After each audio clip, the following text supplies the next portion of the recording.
reporting on what is a major and now swift loss for Donald Trump today. The House and Senate agreeing on a bill to force the Trump administration to release the full Epstein files. Here's how that action played out in the House.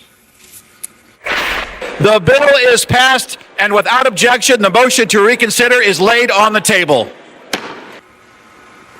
That's how it went down.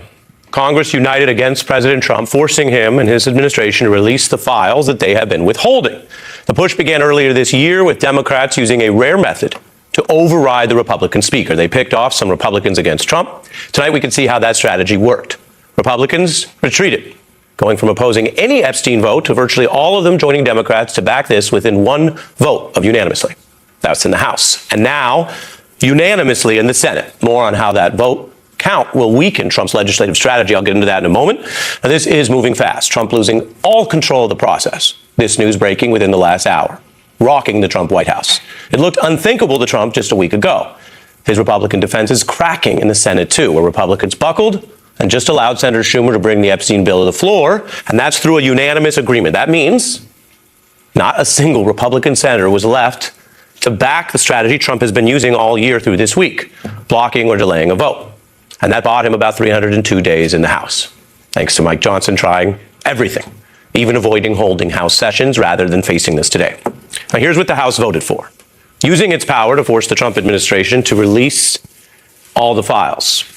Okay, that means files related to Epstein and his travel and Maxwell, his convicted co-conspirator. It means that they will try to get the information about others linked to Epstein's crime from people to companies. That's a lot. And there may be many witnesses inside government who know where those records are, meaning that if somebody in the government were to try to hide or destroy them to duck Congress, they can be reminded that itself would be a crime. Now, this new bill, which I'm telling you just passed now, both houses of Congress agreeing to it, also demands more. They want records on any deals to grant immunity or prosecution avoidance, which is called a non-prosecution agreement.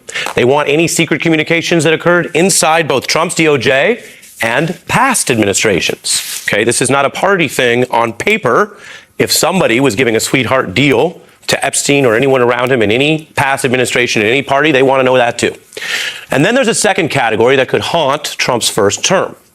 Communications related to Epstein's associates, his detention and subsequent death, and documents on the jailing of Epstein and the death, and that would include the examiner files or autopsy reports and records.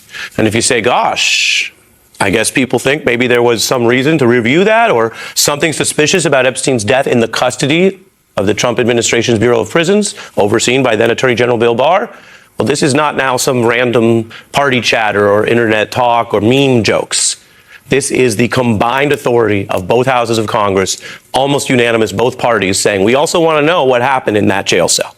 And asking questions, as journalists can tell you, doesn't mean you're assuming the answer. It just means, let's get all the documents, and why are you hiding them? Now, Trump's party controls the White House and both houses of Congress. You're watching the news, you probably know that. So think about what today means. Nicole Wallace and others were discussing this in our coverage late today. He controls them, but not today. He lost on this issue of his own personal and political vulnerability.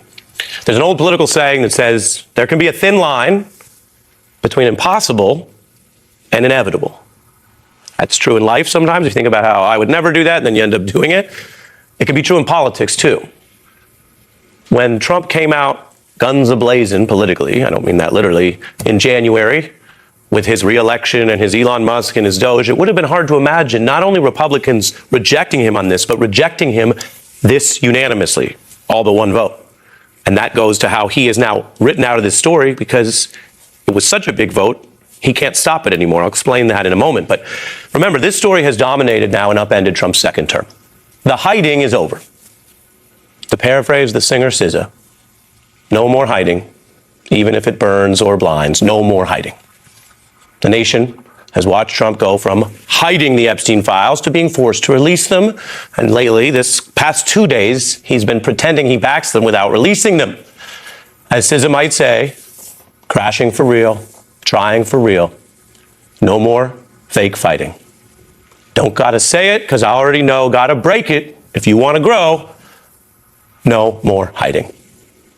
I will say on a personal note, Alex Wagner is our guest coming up, and we will get her views on whether this was a forced lyrical reference, but it is literally true. There will be no more hiding now that the bill has passed. Congress is showing some spine. Republicans following the lead that, remember, began with Democrats. They were the ones that, whatever criticisms you have, and boy, there are all kinds of criticisms of the Democratic Party, left, right, and center. But they're the ones that led this and then recruited the Republican defections to rebuff Trump.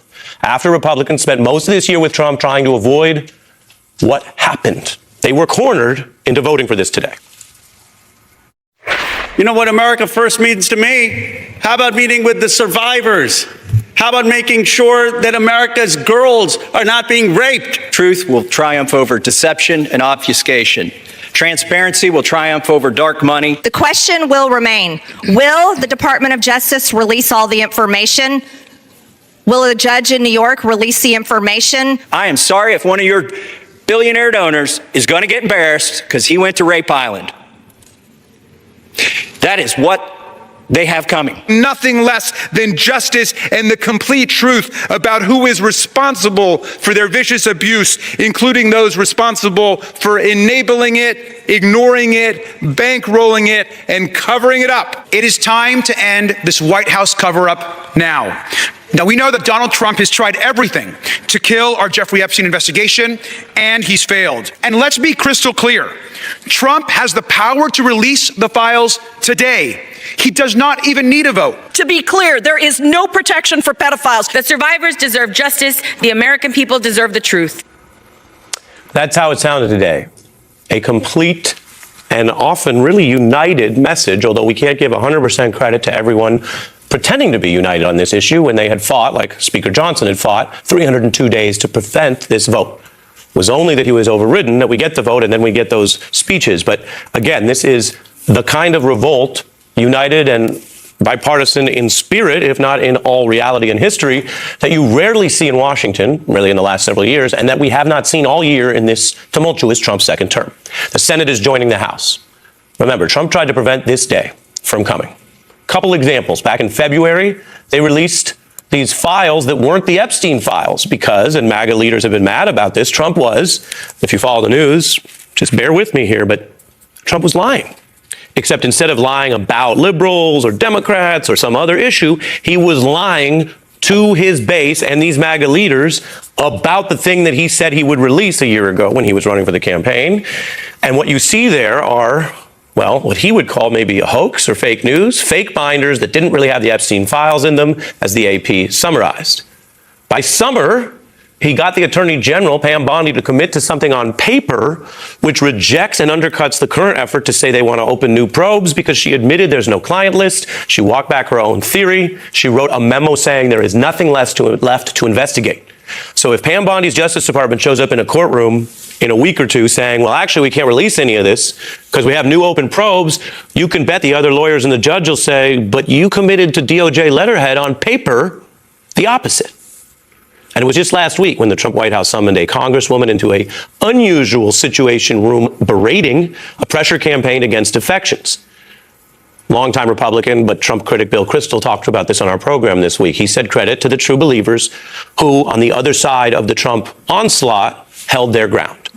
Now, I'm going to show you something tonight that is as important to this news as the news, and yet it is archival. Our MS Now and Beat producers have pulled this together so you can remember that while Trump now tonight has said he's not even going to resist this, he's going to sign it, and I'll explain why he basically can't veto this in a minute, but he says that now and he's trying to get different headlines. But we have the receipts for you. The president and Republican Speaker Johnson, their approach for 302 days was to prevent this vote that was then forced on them.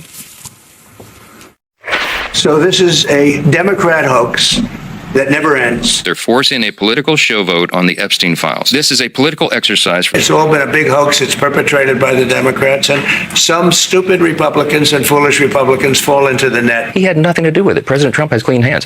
He's not worried about it. Well, I don't want to talk about it because fake news. The discharge petition is not only reckless, it is also a totally moot point. They can do whatever they want. We'll give them everything. Sure, I would. Let the Senate look at it. Let anybody look at it. But don't talk about it too much. That's where Trump landed yesterday, having been dealt this defeat. I quote Mike Johnson tonight, the GOP speaker, back to Mike Johnson. Quote, reckless. But then why did he vote for it today? The answer is obvious. It's why people get cynical and basically disaffected about politics in general. He can't square the circle. If it was reckless, he shouldn't vote for it. If it wasn't reckless and he supports it today, they should have supported it to begin with. If you cared about the truth, the facts, the DOJ, or the victims, well, then you'd have a consistent position, not all of this. But within that negativity and cynicism, there is also a little sliver of hope in the American experience of democracy. You go to a class and someone tells you about they got this thing with the discharge petition, yada, yada. Okay, who cares? But then you find out people can actually use that even against very powerful people. The speaker and the president are very powerful in our government. That's two branches of government right there. And this system worked today. We will find out in the future how that must continue to be forced and pressed. Journalists, activists, lawyers, people interested in getting the truth out can go through the court process. But today, that petition that started mostly with Democrats and a couple Republicans has now unearthed all of this. And Mike Johnson and Donald Trump are pretending to support the thing the Democrats pushed that they fought for 302 days. Trump says he'll sign this. That's late breaking. That he's now okay with the release, while he's also playing games at the DOJ. 60% of Americans are concerned that Trump knew about the abuse. Republicans backed Trump as long as they could. They didn't want this vote. They went hard and failed. Trump is also tasting a political mortality tonight, Axios writes, the first time this term a GOP-led congressional chamber so openly defied him.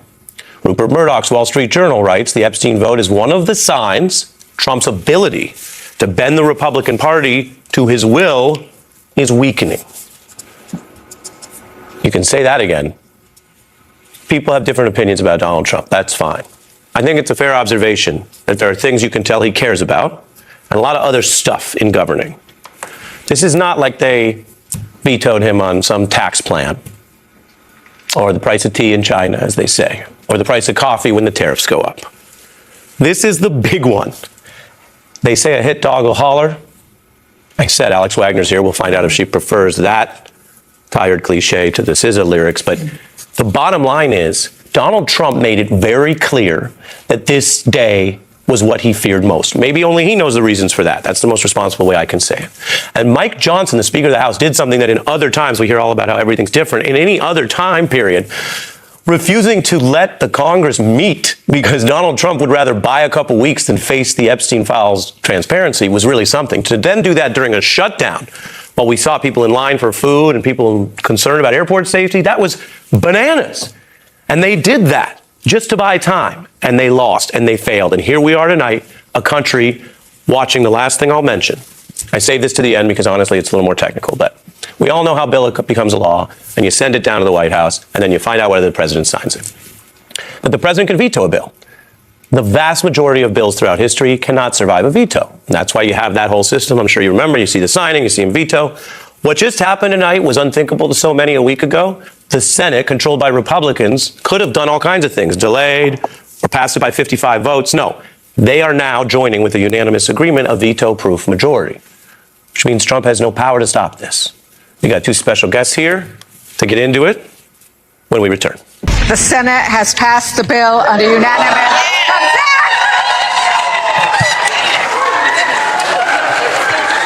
That news, which just broke in the last several minutes, reaching one of the press conferences of survivors and activists. I'm joined now, as promised, by Alex Wagner, MS Now senior political analyst, host of Runaway Country on Crooked Media. She also writes the Substack, How the Hell?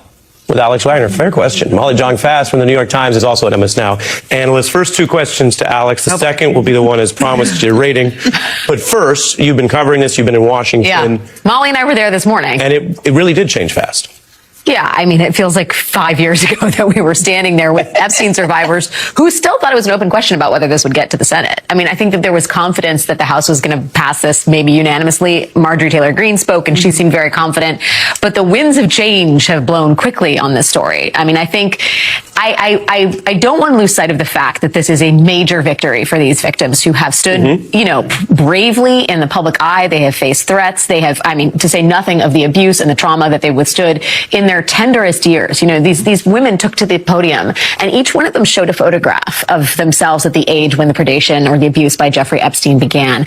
And what gutted me, I don't know how you felt about this, Molly, was just how young they looked, you know. And I think we do need to keep that at the center of this, because there are going to be a lot of political machinations about whether we actually see the truth here. But it is resoundingly and unquestionably a victory for those women who have, against all odds, kept this story alive and held the most powerful people in the country to account, right? I mean, literally the government was shut down, arguably, so that this discharge petition would never be signed. So they didn't convene them, I mean, like, hats off to them and their tenacity and bravery. Well, let me bring Molly on. Please. Since you were there, tell us about that, then we'll come back to you. Okay.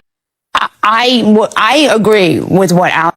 It was very moving, and you saw these survivors really, you know, I think it was, you know, this abuse has gone on, and one of them, Annie Farmer, talked about how they have been betrayed by, like, the governments of Democrats and Republicans. Bill Clinton. This has happened, right? 5 administrations have refused, you know, and she talked about calling the FBI and how they hung up on her, and then they called back and said she was going to be a witness, and then they didn't even know about a plea deal. Like, this was just handled so badly. And in fact, they talked about this idea that, you know, there was a lot more abuse than needed to happen, right? Had they heard during the Clinton administration or the Obama administration, obviously Clinton and Obama didn't know about this, but had the FBI taken this more seriously, had they gone in there and stopped it, or had the that corruption at the deal, top, which is the connection to their experience, right? And then what Republican Massey says today is he's concerned that there's still other protected, their alleged abusers. Let's listen to that. I prefer, actually, it goes straight to the president. He can release these files without the Senate acting. Sometimes they take a long time to get things done. The House figured out a way to take 4 months. I believe he's trying to protect friends and donors. And by the way, these aren't necessarily Republicans. Once you get to $1 billion, you transcend parties. You just assume you can pay off whatever party is in charge of the White House.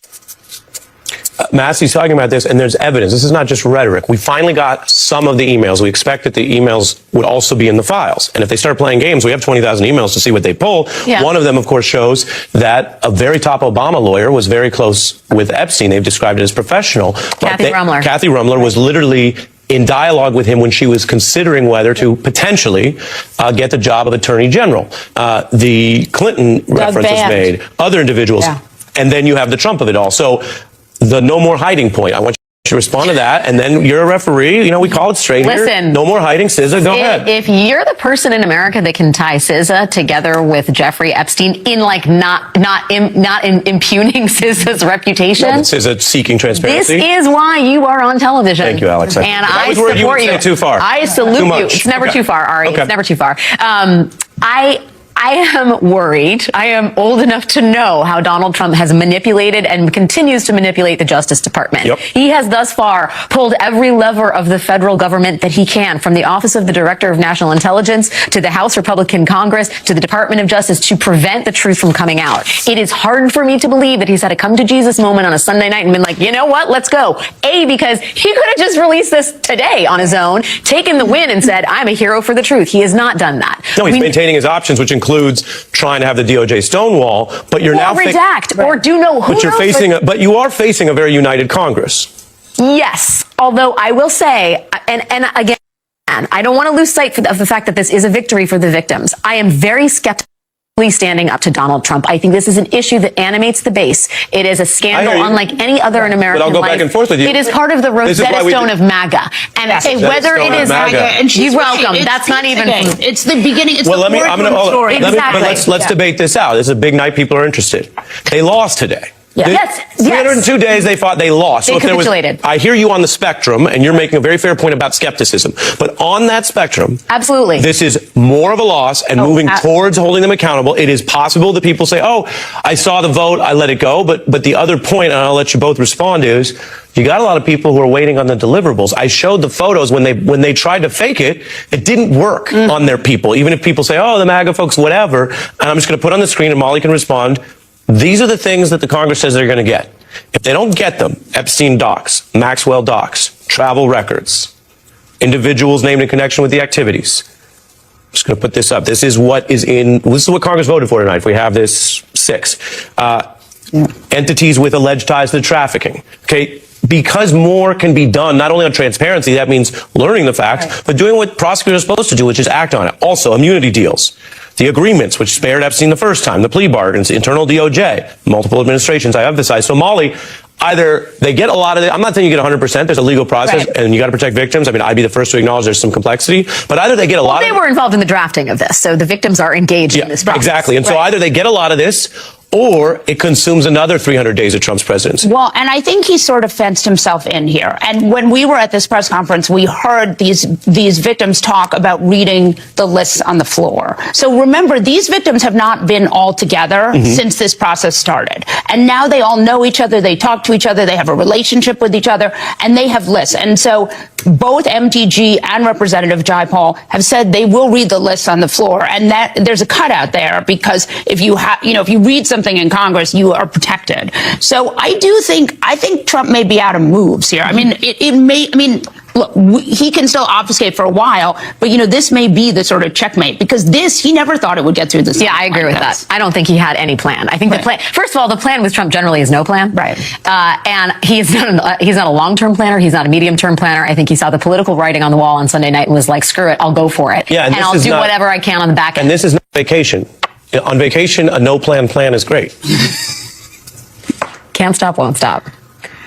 But in governing, his plan was, I control the speaker. He knew MAGA and Republicans were mad. He could, I control the speaker, will prevent the vote. Then the speaker says, we swear in this new member, we're going to get the vote. And like a mad king, he says, then don't swear her in. Yeah. And they didn't for a month. Yeah. I mean, it's over a month. Yeah. And the discharge petition, the odds of a discharge petition working, 4%. That Marjorie Taylor Greene said 4%. It almost never happened. And so the fact that this worked is we are really in unprecedented times. Yeah. Molly gets the last word on that. Alex Wagner comes back along with Rick Wilson. We turn to the politics of this and why MTG says the Trump era may be ending. We'll be right back.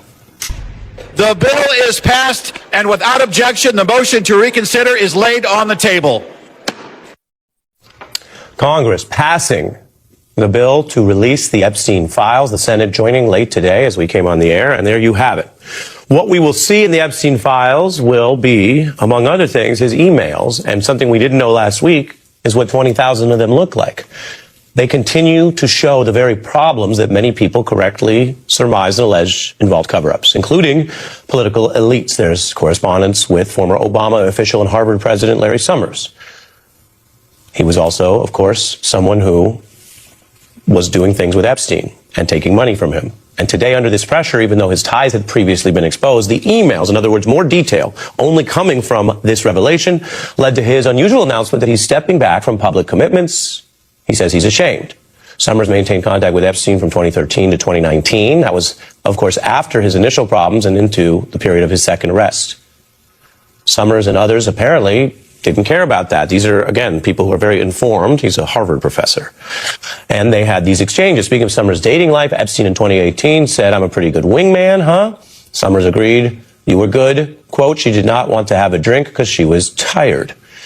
Trump also came up, Epstein saying in 2017, recall, I've told you I've met some very bad people, none as bad as Trump. Not one decent cell in his body. So yes, dangerous.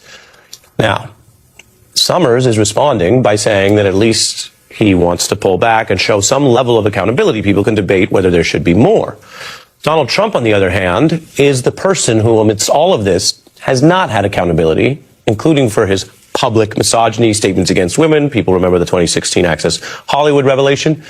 And now he's lashing out with crude insults. This is a moment amidst all of this where he's talking to a woman reporter who was doing her job, asking about the Epstein issue.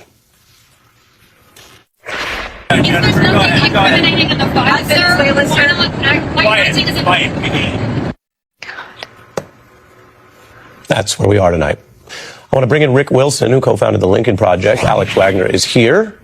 Alex? I mean, it's just quiet quiet piggy, says probably one of the most piggish presidents in American history, if not the most piggish president in American history, given the way he has demeaned and debased women and stripped them of fundamental bodily rights and autonomy. It is impossible to square the Trump that you see in these really candid moments. He had another one in the White House in his bilateral press conference, or in his pool spray with Mohammed bin Salman of Saudi Arabia today, where he's demeaning another female reporter. It is impossible to square the man who does that, and I think naturally and honestly, his attitude towards women is on display there, with someone who says he actually wants the truth to get out about Jeffrey Epstein. Jeffrey Epstein demeaned, debased, and abused women.